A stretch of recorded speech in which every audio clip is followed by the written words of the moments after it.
Pause कर जगह जगह दिखे जमा। आज हम लोग सीखेंगे कि साइन कॉस थीटा का मान हम लोग कैसे ज्ञात करते हैं। तो उसका एक इजी सा ट्रिक है कि अपने हाथों को, ये जो अंगूठा जा रहा है वो 90 डिग्री, जैसा यहाँ पे फिगर बना हुआ है, इस फिगर में अगर हम लोग को ये याद हो जाता है अपने हथेली से कि किस चीज का कितना मान है, तो हम लोग साइन कॉस थीटा टैन सबका मान हम लोग ज्ञात कर लेंगे। तो ठीक है, आइए देखते हैं। यहाँ से सबसे पहले है अंगूठा। अंगूठा सीधा है तो इसको दिमाग में ले लेना है कि ये 90 डिग्री होगा, ये 90 डिग्री होगा। उसके बाद ये तर्जनी है, तर्जनी को 60 डिग्री मान लेंगे। मध्यमा है 45 डिग्री, अनामिका है 30 डिग्री और कनिष्ठा हो जाएगा 0। अब इस पर बैठाने के बाद, ये डिग्री बैठाने के बाद इसको क्या करना है कि आगे में इसका ये मान ज्ञात कर लेना है कि साइन, हमेशा याद रखना है कि साइन जो होता है, साइन थीटा वो क्लॉकवाइज चलता है। साइन थीटा जो है वो क्लॉकवाइज चलता है, ठीक।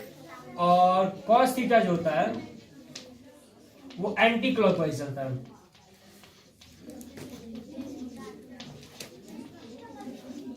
सीधी शब्दों में बोले तो जो साइन थीटा होता है वो घड़ी की चाल में चलता है। घड़ी कैसे चलती है? ऐसे, ये मेरे पास ये घड़ी है 12 3 6 9, एक घड़ी है तो ऐसे चलेगी घड़ी, यहां से घड़ी ऐसे चलेगी, तो ये हो गया क्लॉकवाइज।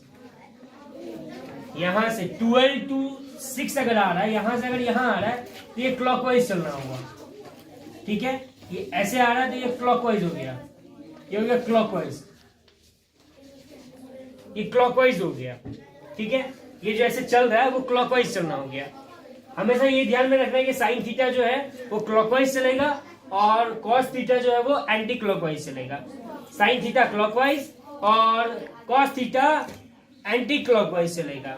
साइन थीटा क्लॉकवाइज यानी कि ऐसे चलेगा, 90 to 0 आएगा क्लॉकवाइज, और कॉस थीटा जो है एंटी क्लॉकवाइज आएगा, यानी कि ये जहां से रहेगा वहां से ऊपर इस उल्टा घूमेगा, ये इस तरह से।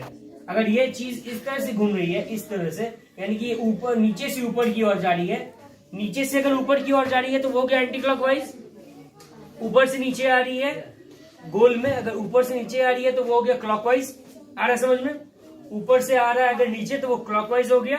12 to 6 अगर आ रही है तो वो क्लॉकवाइज हो गया, और 6 to अगर वो 12 पे जा रहा है उल्टा ऐसे करके तो हो गया एंटी क्लॉकवाइज, ठीक है।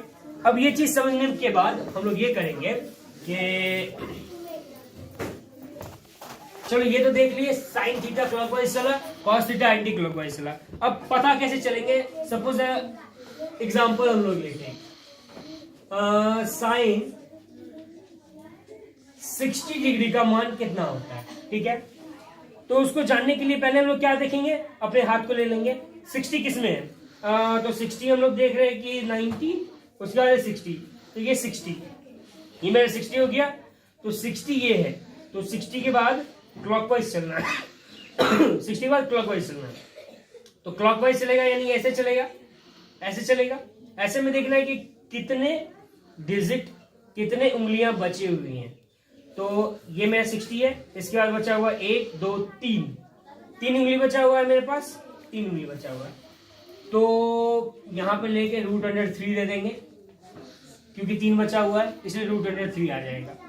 और फॉर्मूला है इसके नीचे में 4 दे देना है, ठीक है। उसके बाद इसको काटना है, जो आएगा वो मेरा आंसर हो जाएगा।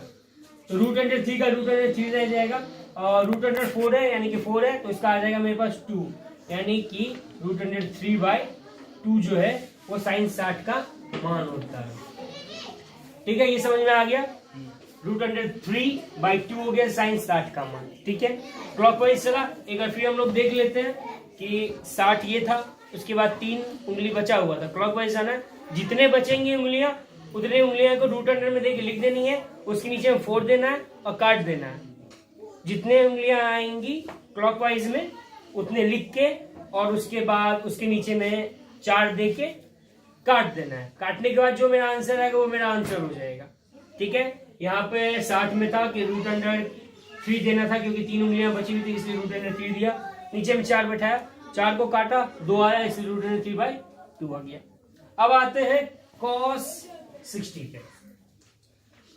अगर cos 60 का मान हम लोग ज्ञात करें तो अगेन देख लेंगे cos 60 यानी कि ये 60 पोजीशन पे है 60, या cos 60 को चेंज कर देते हैं हम लोग ले लेते हैं 30 cos 30 का मान। ठीक है, तो cos 30 यानी कि ये 30 में मेरा ये उंगली है, अनामिका उंगली है 30 पे इसके बाद कितनी उंगलियां बची हैं? 1 2 3। एंटी क्लॉक देख रहे हैं, cos एंटी क्लॉकवाइज जा रहा है, हमको इसका मान ज्ञात करना है cos में।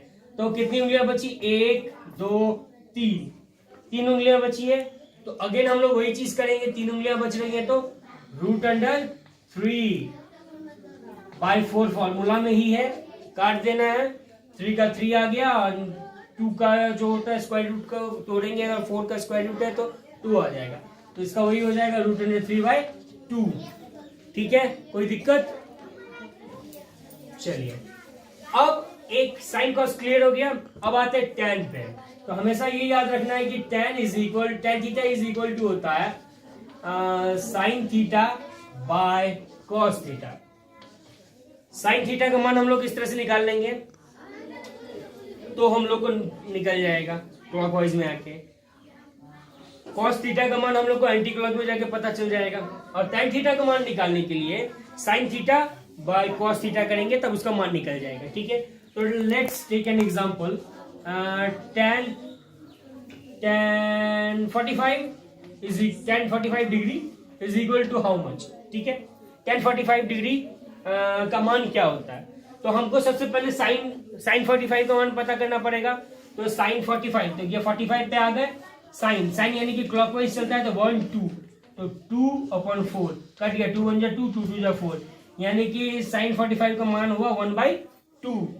ठीक है, अगर रूट अंडर में भी रहता तो वही कटता, तो वही चीज आता हम लोग का भी।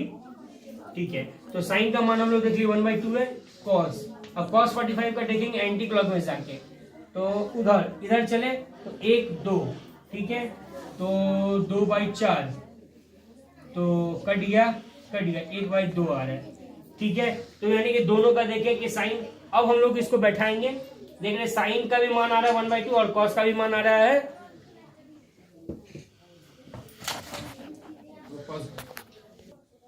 तो देख रहे हैं कि साइन का पहले मान निकाल लेते हैं। साइन थीटा का तो देखिए साइन 45 डिग्री के बाद 2 ठो बचा, 1 2 इसलिए 2 लिखे।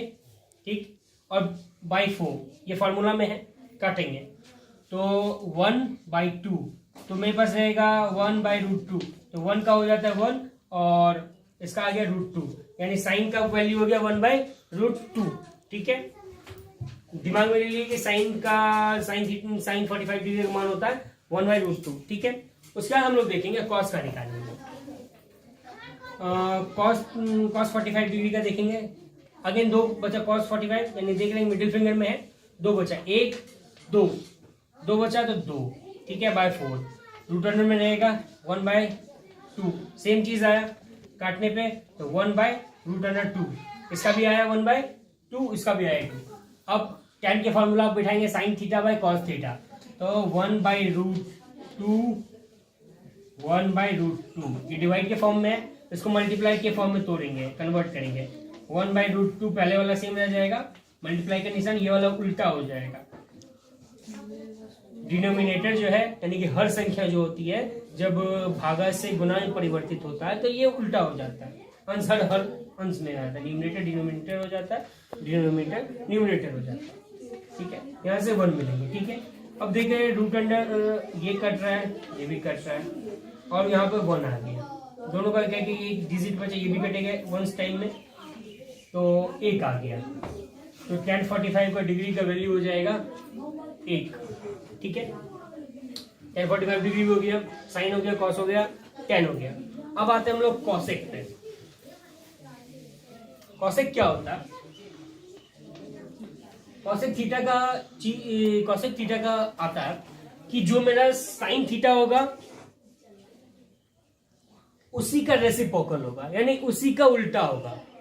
साइन अगर मेरे पास साइन 60 का जो वैल्यू होगा उसी का उल्टा होगा कॉसेक 60 का वैल्यू। ठीक है, तो निकाल लेंगे साइन 60 का वैल्यू क्या होता है।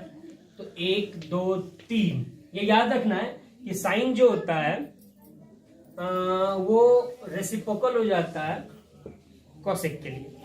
ठीक है, तो साइन का जो रेसिप्रोकल होगा साइन 60 डिग्री, तो साइन 60 डिग्री का क्या होगा 1 2 3 यानी √3/4।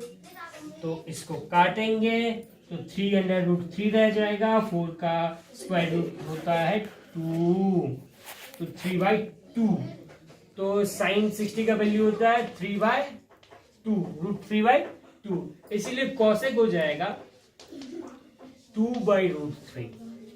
इसी का रेसिप्रोकल कोसेक हो जाता है साइन का रेसिप्रोकल। ठीक है, आगे समझ में, इसी का उल्टा हो जाएगा कॉसेक।